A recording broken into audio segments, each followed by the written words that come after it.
He brings you Playoff Central Live. We'll go to Joel Embiid. For some reason, I felt like he was going to need it, so before the game, I told him that he should to get ready. But I love all these guys, and he's one of them, and I believe in all of them because I wanna win it all, and I'm gonna need them to do so. So I'm extremely happy for him. But he's only series only 1-1. There's nothing to really be happy about. You just gotta try to go over there and win both and take one at a time. Thank you. Chris Franklin. Hey, Joel, the news came out tonight that you were finished second in the MVP voting. What was your thoughts on that? And do you still believe that you should have been voted the MVP? I can't. There's only some things I can control. Obviously, as a team, we had a good year, and I was a part of it.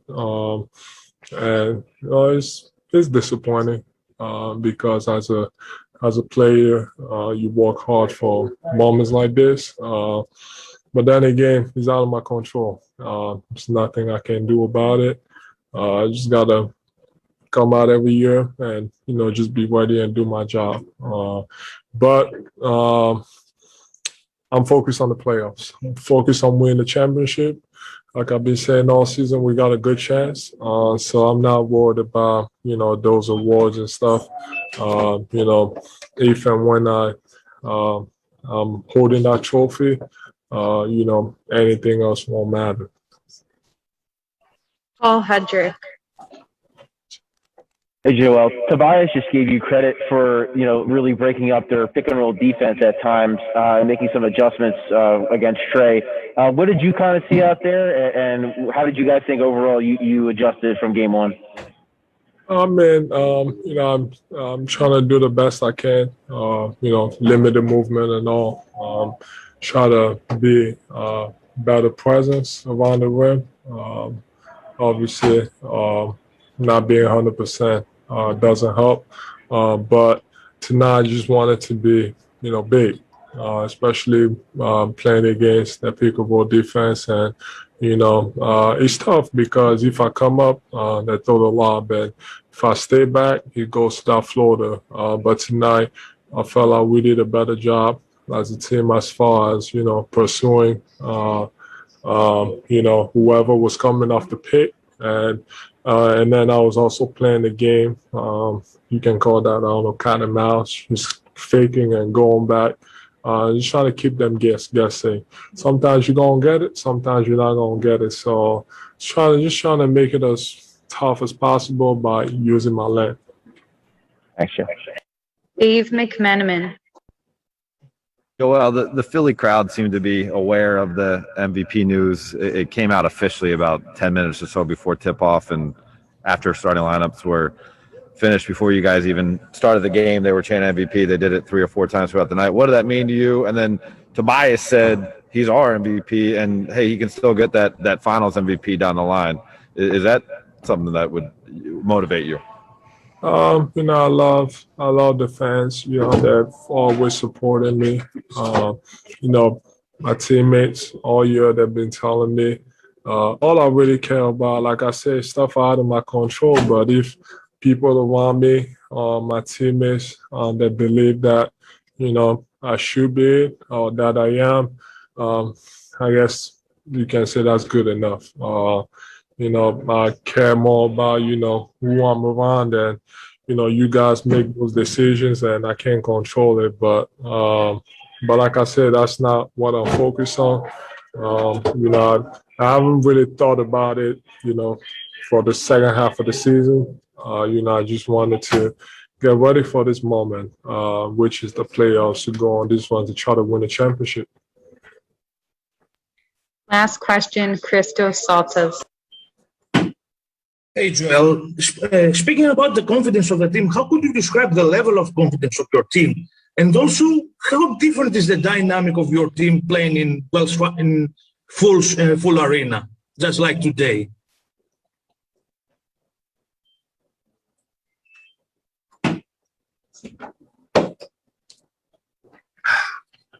So,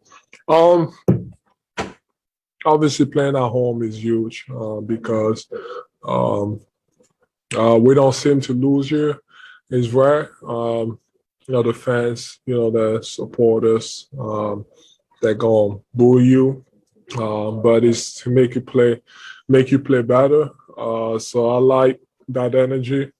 But also playing on the road is the same for me, honestly, because as I play on the road, you got the opposite fans, talking trash, booing, I feed off of it, and I like to shut them up. So for me, there's no difference. Obviously, I have a lot of love for the Philly fans, and playing at home is, there's nothing like it. The way they get loud, the love that they show, and one thing that people have no idea, and that I'm, proud of, is the knowledge of the game. They know everything that's going on, whether it's, who's on the team, who the team just signed, and all that stuff. They just have, great awareness. That just shows you. That's what I want. I want to play in a city where, fans are into it. They care about you. They care. They want to win. And that's Philly for you. Thanks, Joe. Joel Embiid, who finished second in the Kia MVP race. The winner is the Joker. The first center to win the award since Shaq did it 21 years ago. The first MVP to play in all of his team's games since Kobe did in 2008. And the lowest drafted player ever, second rounder, 41st overall pick, to win the award. Extremely impressive, the season that the Joker had. I said, boy. Mentor. Benjamin Button. You played 30-something seconds in the last game. Why did you feel the need, why did you bring him in and then talk about his performance? Yeah, because I thought the second unit was struggling. We had 0 points at halftime, Keith, from our second unit. I talked to Shake today. I said, this is a long run, man. If we do this right, then everyone's going to get a shot and stay ready. I give Shake, and the same thing happened to Ferg early in when we took him out of the rotation. Shake came back last night, played one-on-one at 10 o'clock at night. He shot extra. I mean, he prepared himself, and he believed that he would get another shot, and he got it, and he gave us a huge lift. So I'm very happy for him, just personally. Thank you, Doc. Let's go to John Clark. Doc, the Hawks had that lead, 80-79, with 2:41 left in the third. You have Shake come in, he hits the three, but it was, the bench scoring 26 of the next 30 points for you guys. How incredible was the energy that Shake brought everybody with him? Yes, I thought Shake and George Hill, and then Matisse's defense, and George's defense saved us. Dwight was big on the glass, but we challenged them at halftime, John. We really did. When you looked at the stats, I think it was 41 or 43-0 in bench points at halftime. We had 0 points at halftime, and we challenged the defense. We said, guys, if you guys get stops with the spacing we have, we'll score. But you can't play half court all the time because the other team is scoring. And I thought our guys did a phenomenal job defensively first, and then we picked the right guys, obviously. Bringing Shake in was huge for us. And Joel, when he left the game there, I believe he had a 4-point lead. So to see it stretched to 18 or 20, how big is that for what he's given you, the amount of minutes he's played? That was huge. And we felt like, listen, they cut it to 1. You would think worst time to take Joel out, but for us, it's still a minutes, and we felt like we were going to need him down the stretch. The fact that the second unit, we can wait till 7 minutes to put Joel back in, and he comes back in with an 18-point lead. That was absolutely wonderful. Thank you. Dave McMenamin. Doc, you've coached some greats who have had some great performances in Boston and LA. For sure. Joel playing on bum knee, down 0-1 in the series, starts the game 15 minutes after finding out he didn't win MVP, puts up 4 things up. Could you just speak to the magnitude of his night? Yeah, it was awesome. I think Joel, I don't know if the MVP thing did anything to him or not. I remember being on the other side of the night that David Robinson got the MVP and we had to play Elijah on. I was on that Spur team. That didn't go well for us. Tonight, you felt like that was Joel. He was that magnificent, dominant for us early on. But it was absolutely a team effort. I just thought he set the tone for us, and that's what he has to do, obviously. Jamie Apodi.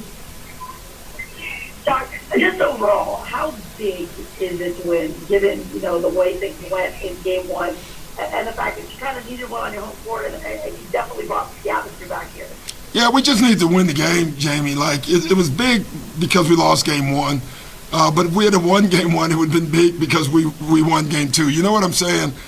You don't ever want to go down 2-0 in a series, and now we're not.